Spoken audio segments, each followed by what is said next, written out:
Good day once again. Welcome to today's podcast as we are going to be talking about exam preparation skills and study skills. Today we are going to be talking about exam fever. As you are aware, exams are nearing. We are almost nearing our exam season here.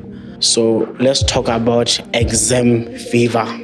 The first question that someone might ask is, what is exam fever? What is exam fever? So exam fever can be described as a panic mode, or you get to panic, you get to fear that the fact that you are in an exam time or you are about to write an exam paper. There's that fear, there's that panic, there's that confusion, a bit of confusion that comes in, that even if you are well prepared, sometimes you can make a lot of mistakes that will make you to get poor grades, even though you are performing very well throughout the year. It's possible that if you allow, or if exam fear attacks you, you can sometimes not do well, not because you are not intelligent or because you have not been you are not preparing very well, but because it just so confuses you. It just so makes you even to forget what you have been learning and just make unnecessary mistakes. I guess some of you students will remember that sometimes you'd write a correct answer and then you'll cancel the correct answer and write the wrong answer. The time when you are going through the paper with your teacher, you realize you deleted the right question, the right answer, and you wrote the wrong answer. So that's some of the things that you can experience with exam fear. It can make you make such mistakes, and even just to delay on questions, even you are sure of the answer, you are really sure that this is the correct answer, and somehow you feel like what you wrote is not enough, and you just delay there trying to write more information that is not necessary.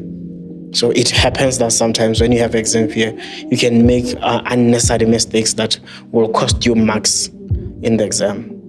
So let's look into the signs of exam fear or exam fever. One of the signs that you can experience is a headache. You just have a headache that is disturbing, and that normally will happen on the morning of, so most of the symptoms, they will happen on the morning of your first exam or even your second exam, or the paper that you really, you can be very confident in one subject, and somehow you have so much pressure, maybe the pressure from the teacher or the pressure from parents. They expect you to pass accounting. You are doing accounting, and the parents are accountants, and they say there's no way you can fail accounting. So you get there with so much pressure to make sure that you have to pass the accounting. Your balance sheet has to be balanced.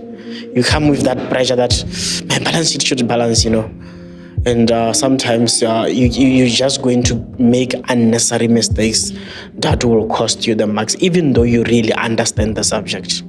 So and then some things that are common, some of the signs that are common is diarrhea. You'll have just a running stomach that morning when you are supposed to be sitting for your first paper. You'll have a running stomach. You'll definitely have a running stomach if you are experiencing exam fever.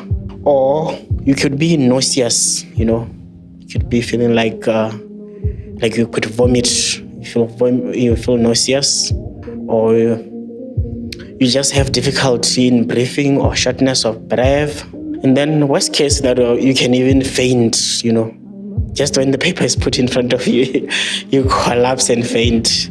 That the reality of that, I'm writing my exam, and if I don't get this, I'm not going to senior school. If I don't get this, I'm not going to university.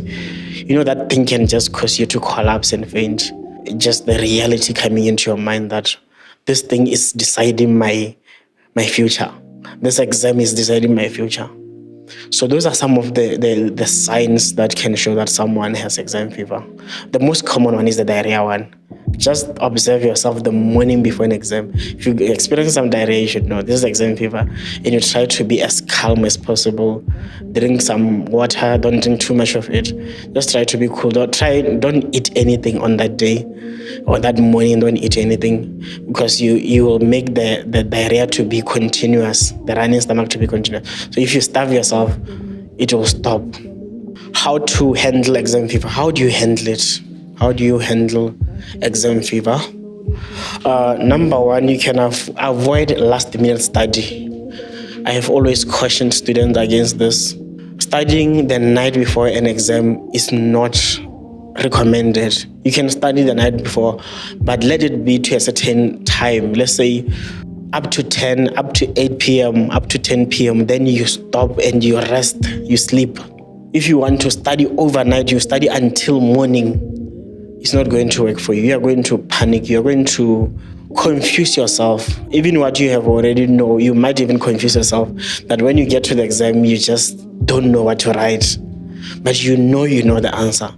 You just get there and you don't know what to write. Use this time that is remaining to study hard, to study until morning. Is fine right now. If you study until midnight, to study until 11 p.m., 10 p.m., it's fine now. But when it's a day before, when the next day morning you are writing, you just study lightly. Just you go light. You don't do, even when you talk about players, football players, you talk about athletes, they will take light meals on a game day because they don't want to be having challenges.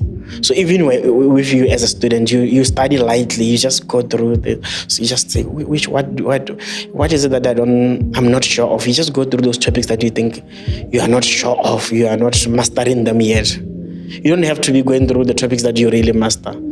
They're already in your brain. They're already stuck to your mind.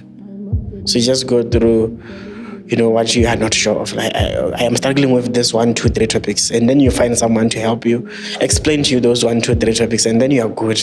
Close your books. You can even watch a movie, watch a football match, play a video game, a night before the exam. Just forget about the fact that you are writing in the morning. It's not like answers are going to disappear because you are watching a football match or you're watching TV the night before an exam. No, answers won't disappear. And studying very hard the night before the exam shows that you are not studying all along. You are trying to memorize, you are trying to cram what you have not been studying. It's a trap. And then another tip, avoid discussing exam questions. Number 2, avoid discussing exam questions before or after an exam. You know how some students would gather in the morning, exam is at 8 and you gather at 7 a.m. or at 7:30 in front of the exam hall or in front of the class. You are discussing the possible questions that are likely to come out. I think this topic is going to come out. I think this topic is going to come out. And you are busy discussing that. You are predicting the exam. And the other one is you're going to remember, oh no, I didn't revise that topic. Oh no, I didn't revise that one. Oh my God, I forgot that one. So you're going to cause yourself an attack, a panic attack that was not necessary because someone is telling you of a topic that you didn't go through. And it's not like sometimes when that topic is there in the exam, you wouldn't know what to write. You know what to write, but just that what that person is telling you might scare you because they will be saying something that will scare you, that they heard from someone maybe who didn't even pass an exam. So avoid discussing or trying to predict questions that will come out and trying to figure out, And then after the exam, when you come out of the exam paper, it's gone. Like you wrote what you wrote, and what you wrote. You can't change anything. If you come outside of the exam room and you are discussing, did you see that question? What did you answer? What was your answer? Mine was 4.1. Mine was 5.6. And now we are not sure if the answer is 4.1 or is 5.6.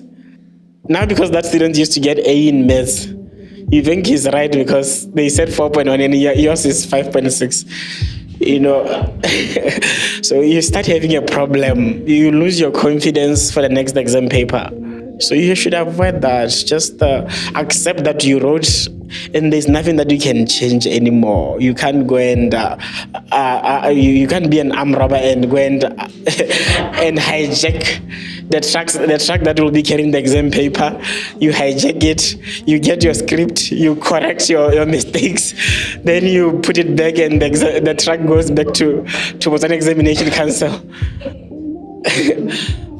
You can't do that anymore. It's late. Whatever you wrote, it's late. It's going to go to the exam council. It's going to be marked, and you'll get what you wrote. So you just move on. You look forward to the next paper. You forget about, if you made a mistake, forget about the mistake you made in the previous paper. Focus on the mistakes that you are going to avoid in the next paper by preparing for the next exam paper. Then let me take you through some tips when sitting down for an exam. Tips for sitting for exams. When you sit down for an exam, these are the tips. First of all, when you read the instructions, there will always be instructions, and sometimes we can make big errors, because some exam questions will say there's section A and there's section B, and then the question will say answer all questions in section A, which means all questions in section A, you answer them. You don't leave any question in section A. And then when you get to section B, it says answer only 2 questions. Some students will go and answer 3 questions or even 4 questions in section B. So that is why it's important to read instructions to find out if the question says answer all the questions or answer 2 questions, because sometimes it will say answer only 3 questions in section A and there are 4 questions there, and you answer all the 4, you waste time. Then when you get to section B and it says answer only 1 question, you wasted time with that one other question which is not even going to be marked. The time that you could have used to answer the 1 question for section B.